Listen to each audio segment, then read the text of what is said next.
Hello everyone, this is Jan Chromi and together we will continue the course Interdisciplinary Approaches to Language and its Use.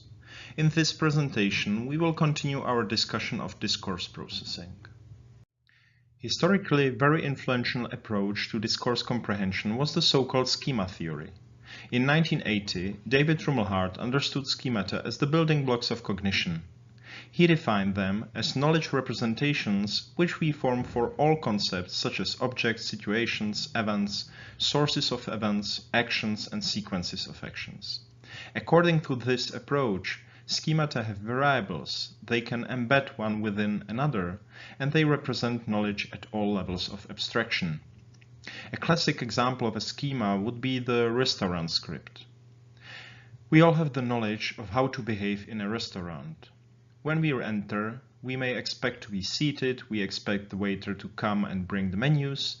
The waiter may ask us whether we would like something to drink, then we order drinks and the waiter leaves. The waiter comes again, probably already with the drinks, and he or she asks us what we would like to eat, and so on. This has consequences both for our behavior in general and for our linguistic behavior. For various reasons, however, is the schema theory typically considered as an obsolete approach, at least in the discourse comprehension studies. Currently, discourse comprehension is rather explained using other approaches such as mental simulations or situation models. Nevertheless, it is clear that our previous knowledge may influence how we process the given discourse.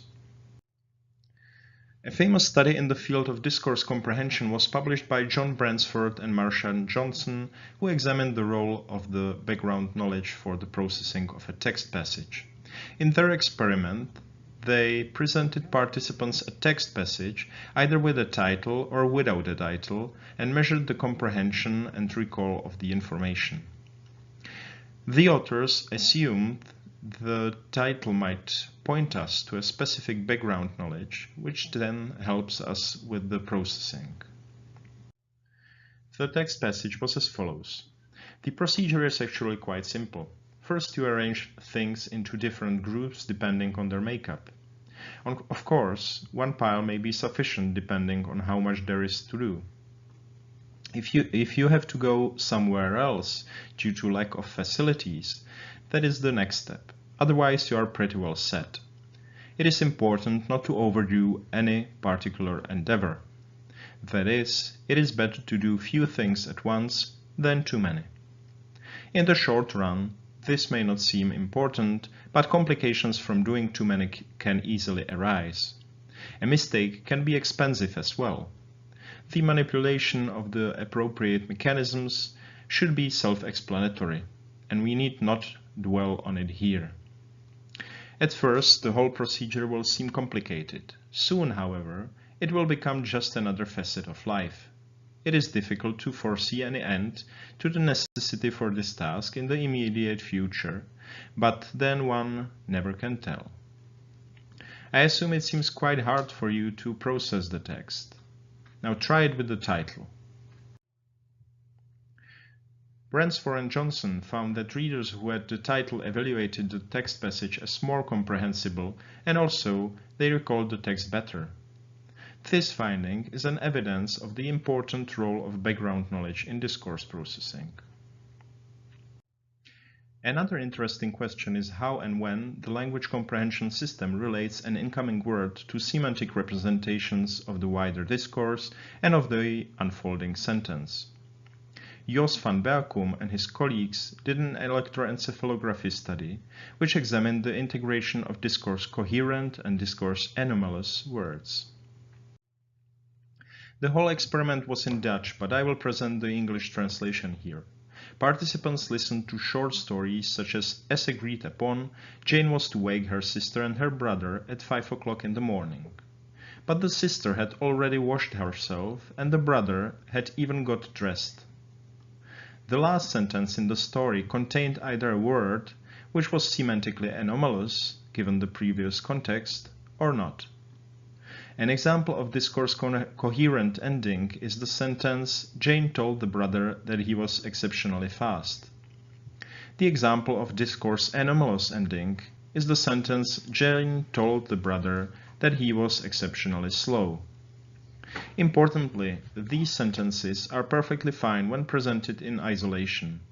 The only reason why to think these sentences would be processed differently is the previous discourse. Importantly, the discourse anomalous endings, such as slow in this example, elicited a large N400 effect. N400 is an event-related potentials component, which is related to semantic processing. A larger N400 effect is typical for semantically anomalous or semantically unexpected words. These findings thus suggest that every incoming word is immediately related to the wider discourse, not only to the sentential level. A relatively recent view of text comprehension is called RI-VAL view, which stands for Resonance, Integration and Validation. It has been proposed by Ann Cook and Edward O'Brien. This view assumes that text comprehension consists of three sub-processes. Resonance is an automatic memory retrieval mechanism, which is initiated when we encounter new information during text comprehension. During resonance, related information in memory is being activated. Integration refers to the process during which the activated information is integrated with the evolving discourse model. And validation is the process by which the integrated information is assessed against both the real-world knowledge and earlier narrative. Activation, integration, and validation are operating in parallel, but the onset of these processes is asynchronous, with resonance beginning first and validation last. All three processes are passive and readers cannot consciously control them. Before we will conclude this presentation, I have one reading tip for you. If you are interested in neural aspects of discourse comprehension, you may read an interesting and introductory review article, The Electrophysiology of Discourse and Conversation, in the Cambridge Handbook of Psycholinguistics, which was written by Jos van Berkum. If you enjoyed the presentations, we would be glad if you would like them on YouTube. That is all from me now. See you next time.